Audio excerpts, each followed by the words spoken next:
చేస్తాము, అన్ని చేస్తామమ్మా. నిన్న రేవంత్ రెడ్డి ఏం చేసిండంటే, నేను ఫ్రీ బస్సు పెట్టినా, నువ్వు ఏంది 6 గ్యారంటీలు అమలు చేసినా, నువ్వేం చేస్తున్నావు కేటీఆర్, నువ్వు చీర కట్టుకొని బస్సులు ఎక్కువ అని అంటుండు. ఇది నేను చెప్తున్నా, మేము ప్రజలను చెప్తున్నాము. ఇదే చీర ఇదే గాజులు రేవంత్ రెడ్డికి ఇస్తాము. ఒక్కసారి బస్సు ఎక్కమాను కొట్టుక సచ్చుతుర్రు. కండక్టర్ డ్రైవర్ మేము ఎక్కితే మేము ఇగో 5 మంది 6 మంది ఎర్రవరం పోతే మమ్మల్ని మధ్యలో దించేసిర్రు. మీ ఫ్రీ బస్ అమ్మా, మీరు టికెట్లేదు తొక్కలేదు, మీరు దిగేర్రి అనేసి మమ్మల్ని దించేసిర్రు. నిన్ను ఎవడు పెట్టమన్నాడు? నిన్ను మేము పెట్టమన్నామా? మాకు పైసలు గతిలేవా? 10 రూపాయలు పెట్టి మేము బస్ ఎక్కలేమా? నువ్వు చేసే గ్యారంటీలు చెయ్యి. నిన్ను గెలిపించి ఊర్లల్లో వాళ్ళ నెత్తులు చేయి పెట్టుకొని రోడ్ల మీద పొలాల నడి రోడ్డు మీద నడి పొలాలలో కూర్చొని ఆత్మహత్య చేసుకుంటున్నారు.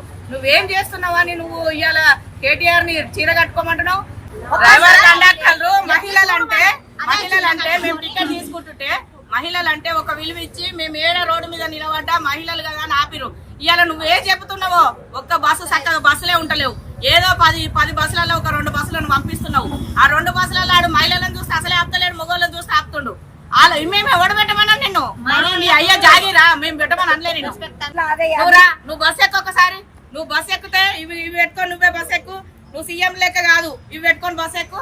గొడవలు కాకపోతే మేము కూడా రెడీ, నువ్వు ఏ దానికైనా మేము రెడీ.